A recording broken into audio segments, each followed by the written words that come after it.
നമസ്കാരം. നാടിനെ വിറപ്പിച്ച് തോരാതെ പെയ്യുന്ന പ്രളയസമാനമായ മഴയിൽ കേരളം വീണ്ടും പ്രകൃതി ദുരന്തത്തിന്റെ ഭീതിതമായ നിഴലിൽ. 2018 മഹാപ്രളയത്തിന്റെ ഭീതിജനകമായ ഓർമ്മകളെ ഉണർത്തിക്കൊണ്ട് തെക്കൻ ജില്ലകൾ മുതൽ വടക്കൻ മലബാർ വരെ ഇടതടവില്ലാതെ പെയ്യുന്ന മഴ സംസ്ഥാനത്ത് പരക്കെ നാശനഷ്ടം വിതയ്ക്കുകയാണ്. പ്രധാന പുഴകളെല്ലാം കരകവിഞ്ഞൊഴുകുകയും ഡാമുകളിലെ ജലനിരപ്പ് അടിയന്തര മുന്നറിയിപ്പ് വരമ്പിലേക്ക് എത്തുകയും ചെയ്തതോടെ വീണ്ടും ഒരു സംസ്ഥാനതല പ്രളയ ഭീതിയാണ് പടർന്നുപിടിക്കുന്നത്. പത്തനംതിട്ട ജില്ലയിലെ റാന്നിയിലും കോന്നിയിലും സ്ഥിതിഗതികൾ അതീവ സങ്കീർണവും അപകടകരവുമായി തുടരുകയാണ്.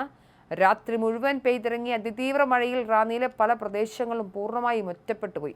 പ്രധാന റോഡുകളെല്ലാം വെള്ളത്തിനടിയിലായതോടെ റോഡ് ഗതാഗതം പൂർണ്ണമായും നിശ്ചലമായി. കുടുങ്ങിക്കിടക്കുന്ന ആളുകളെ ബോട്ടുകളിൽ സുരക്ഷിത സ്ഥാനങ്ങളിലേക്ക് ഒഴിപ്പിക്കേണ്ട അടിയന്തര സാഹചര്യമാണ് ഇവിടെ നിലവിലുള്ളത്. പത്തനംതിട്ടയിലെ വനമേഖലകളിൽ പലയിടത്തും ശക്തമായ ഉരുൾപൊട്ടൽ ഉണ്ടായതായി റിപ്പോർട്ടുകളുണ്ട്. കല്ലാറിലും കക്കട്ടയാറിലും ജലനിരപ്പ് അപകടകരമായ വിധത്തിൽ ഉയർന്ന് പ്രതിസന്ധി രൂക്ഷമാവുകയാണ്. പമ്പയിലും അച്ഛൻ കോവിലാറിലും അതിവേഗം വെള്ളമുയരുന്നു. പ്രശസ്തമായ പമ്പ ത്രിവേണി പൂർണ്ണമായും വെള്ളത്തിനടിയിലായി. വരും മണിക്കൂറുകളിലും മഴ തുടർന്നാൽ റാന്നി ഉൾപ്പെടെയുള്ള മേഖലകളിൽ പ്രളയ ദുരന്തം അതിരൂക്ഷമാകുമെന്നാണ് ആശങ്ക.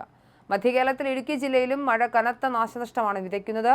തൊടുപുഴയ്ക്ക് സമീപം രണ്ടിടത്ത് വൻ ഉരുൾപൊട്ടലുണ്ടായി. മുട്ടം ചള്ളാവയലിലും അടൂർ മലയിലുമാണ് ഉരുൾപൊട്ടിയത്. ചള്ളാവയലിൽ വെള്ളം ഇരച്ചു കയറിയതിനെ തുടർന്ന് നിരവധി ആളുകൾ വീടുകളിൽ തന്നെ കുടുങ്ങിക്കിടക്കുകയാണ്. അടൂർ മലയിൽ ശക്തമായ മലവെള്ളപ്പാച്ചിലാണ് അനുഭവപ്പെടുന്നത്. കരിങ്കുന്നം നെല്ലാപ്പാറയിൽ രണ്ടിടങ്ങളിൽ കനത്ത മണ്ണിടിച്ചിലുണ്ട്. വെള്ളിയാഴ്ച രാത്രി ആരംഭിച്ച മഴ ഇടതടവില്ലാതെ തുടരുകയാണ്. കിഴക്കൻ മലയോര മേഖലകളിൽ ശക്തമായ മേഘവിസ്ഫോടന സമാനമായ മഴയാണ് പെയ്യുന്നത്. ഇടുക്കി, വയനാട്, പത്തനംതിട്ട, കോട്ടയം തുടങ്ങിയ ജില്ലകളിലെ മലയോര പാതകളിൽ പലയിടത്തും വലിയ പാറക്കെട്ടുകളും മണ്ണും ഇടിഞ്ഞു വീണ് ഗതാഗതം തടസ്സപ്പെട്ടു. പെരിയാർ, പമ്പ, ഭാരതപ്പുഴ, മീനച്ചിലാർ, മൂവാറ്റുപുഴയാർ തുടങ്ങി സംസ്ഥാനത്തെ എല്ലാ പ്രധാന നദികളും കരകവിഞ്ഞൊഴുകുകയാണ്. ആലപ്പുഴയിലെ കുട്ടനാടൻ മേഖലകളും വെള്ളത്തിനടിയിലായി.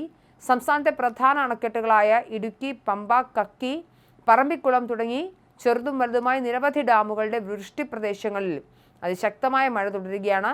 ജലനിരപ്പ് റൂൾ കർവ് പരിധിയിലെത്തിയതോടെ വിവിധ ഡാമുകളുടെ ഷട്ടറുകൾ ഘട്ടം ഘട്ടമായി ഉയർത്തി വെള്ളം പുറത്തേക്ക് ഒഴുക്കിവിടുന്നുണ്ട്. ഡാമുകൾ തുറന്നതും നദികളിലെ ഒഴുക്ക് കടുത്തതും തീരദേശവാസികൾ വലിയ പരിഭ്രാന്തി സൃഷ്ടിച്ചിട്ടുണ്ട്. അറബിക്കടലിൽ ഉയർന്ന കാറ്റും അതിതീവ്ര ന്യൂനമർദ്ദ രൂപീകരണവും പ്രകൃതിയെ കൂടുതൽ രൂക്ഷമാക്കുന്നുണ്ട്. കടൽ അതിശക്തമായി പ്രക്ഷുബ്ധമായതിനെ തുടർന്ന് തീരദേശങ്ങളിൽ കടലാക്രമണം രൂക്ഷമായി. വിഴിഞ്ഞം, പൊന്നാനി, വൈപ്പിൻ, കണ്ണൂർ തീരങ്ങളിൽ കൂറ്റൻ തിരമാലകൾ അടിച്ചുകയറി നിരവധി വീടുകൾക്ക് ഭാഗികമായി കേടുപാടുകൾ സംഭവിച്ചു. മത്സ്യത്തൊഴിലാളികൾ യാതൊരു കാരണവശാലും കടലിൽ പോകരുതെന്ന കർശന നിർദ്ദേശവും വരുന്നു.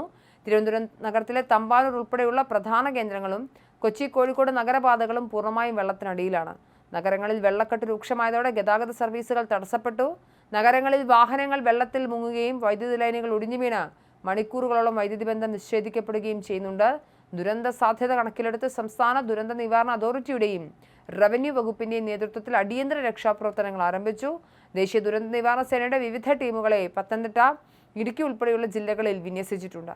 തദ്ദേശ സ്വയംഭരണ സ്ഥാപനങ്ങളുടെ മേൽനോട്ടത്തിൽ ദുരന്തബാധിതരെ മാറ്റിപ്പാർപ്പിക്കാൻ നൂറുകണക്കിന് ദുരിതാശ്വാസ ക്യാമ്പുകൾ തുറന്നു.